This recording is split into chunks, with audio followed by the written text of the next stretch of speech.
with new investors. So kind of gauging, do we still keep our foot on the gas during the winter months, or like, is that ideal for buying properties to start fixing and flipping? For sure, I do it year round, I don't stop. In the wintertime, I try to focus on properties that need less exterior work, so that way it don't hold up the process. If it need a roof, they do roofs in 40-degree weather, 30-degree weather, they do a roof. But you ain't doing no painting in the winter months. So in the winter months, I'm looking for properties, preferably that got vinyl siding on it. Vinyl siding and don't need no paint.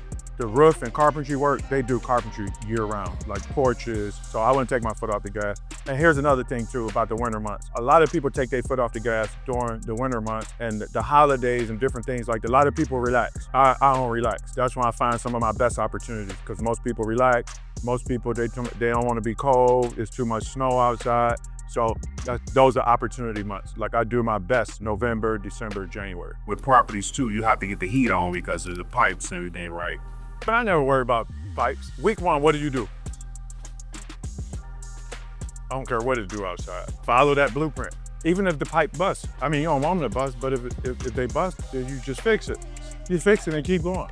Like that, until you decide that you're gonna be unstoppable, something will always stop you. That's in life, period, not just real estate. So until you decide that you're gonna be unstoppable, something will always stop you. Oh yeah, the dog ate the homework up. I ain't have no babysit. Car wouldn't start. No, I'm gonna be at the bank, period. I don't care what's happening, what's going on, what the weather, like that don't matter. Like what matters the most? Like you actually being in a position that you know you could be in if you put in the work, or those excuses. That's like, this ain't rocket science. All of us got the same opportunity. All of us got 24 hours in a day. All of us got access to the internet. All of us.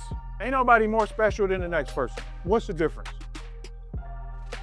So don't try to be perfect before you get started. Because guess what? Perfect never gets done. And done is never perfect. All the people I know that's super intelligent, way smarter than me, they know all the words that I don't know.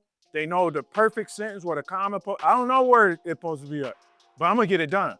Guaranteed, that's how I move. And it frustrates my wife a lot because she's one of those people that, yeah, did you map this out or did you? No, I'm just gonna do it. Because that works for me. When I show up, it's gonna come to me. I mean, seriously. So that's why you gotta pay attention to what works best for you in your life. And don't listen to nobody else. You find out what works great for you and then you put it on repeat. That's my life. That works great for me. I remember speaking in Salt Lake City, Utah. I posted a video yesterday in front of the biggest crowd at the time that I had ever spoken in front of. And my friend that was with me, she was like, you ain't never spoken in front of that many people before. You're gonna need a PowerPoint. Because the people in the back like this, like you need. And so I listened to her for a minute. And so I started thinking about the PowerPoint.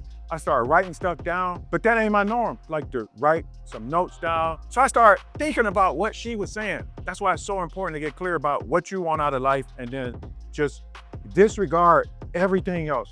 That's why it's so important for you to go do some stuff and take action so you could find out fast what worked for you, what don't work.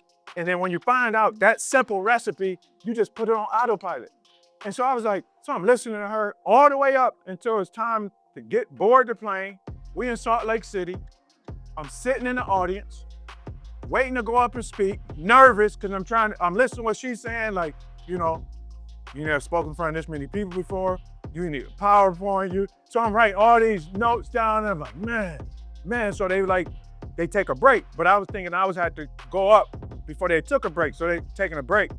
And so on the break, I go upstairs. I posted a video on my Instagram yesterday. So I go upstairs and something just hit me. It's like, dude, you ain't no PowerPoint dude. You don't take no notes. It don't matter if it's 2 people, 500 people, 1,000 people. You continue to do what you know work for you. And what you know work for you is you get the microphone, you walk on the stage, you may pace a couple times, and then coach gonna send you to play. Trust the coach, not people.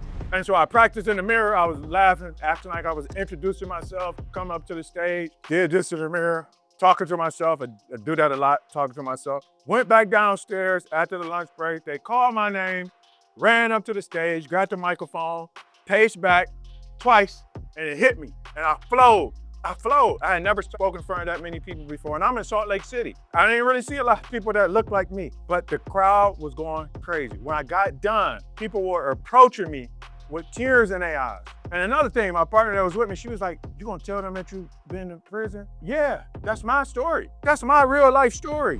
I own the rights to my story. I ain't come here trying to be somebody else or to pretend like, no, yeah, I'm sharing my story. And so a few of the gentlemen approached me that don't look like me. Here's what they said. They was in a line. They was like, brother, I don't know what made you share that, but I need that. I'm going through something right now. I needed everything that you said. I'm going through that right now. And the same thing. I'm in a situation right now. I really need to hear that. That was so courageous for you. And in my mind, I'm thinking like, this me, like this me, this real. But my whole point of that is you gotta find or create the recipe that works great for your life. Put it on repeat. You ain't gotta change it. My real estate strategy, don't change. Buy, flip, hold, repeat. It don't change. I don't care what's going on in the world. Buy properties, I flip properties. Either one of the flip strategies we talked about last night, turnkey flips, wholesale flips, retail flips, either one. Take most of the money and I use it to hold properties. Buy, flip, hold properties, free and clear. Then I repeat the process. People are like, yeah, so what you gonna do? Buy, flip, hold, repeat. When the market do this, what you gonna? Buy, flip, hold, repeat. So you use the strategies that we talked about last night. You take most of the money, most of the profit that you make, and you use that money for your holds. I remember I put a plan together. I put a blueprint together. This was 2000. I think I had like $70,000. So I mapped out a play with the money that I had. And I advise you all to map out a play with your real situation. So I mapped out a play. I drew a house on a white piece of paper. I drew one house, $60,000, drew one house. I was like, I could sell the house. Can't remember what the numbers was at that time. Sell the house, rent it out for this, and I could sell it for this. Sold the house. I did that 3 times. The profit from the first time, I put it with the money that was left over because I didn't spend the whole 60. I ran that play again, put the profit here instead of spend it, ran it again, put the profit here instead of spend it. Step 2, I was able to buy 2 houses. Ran that play, like 3 times, stacked the money, able to buy 4. Just think about it. What's the average profit on an inner city flip? If you run that play 3 times, how much money you got? 75. Can you buy a property in Cleveland, Ohio, for a single family house for under $75,000? So you buy that house, right? You may not have enough to rehab it. You go run that play again. You got the money to rehab that house free and clear. And you keep moving. What's the average profit margin a suburb flip? 40,000. If you run that play 3 times, how much money you got? If you run that play 6 times, how much money you got? That's almost $250,000.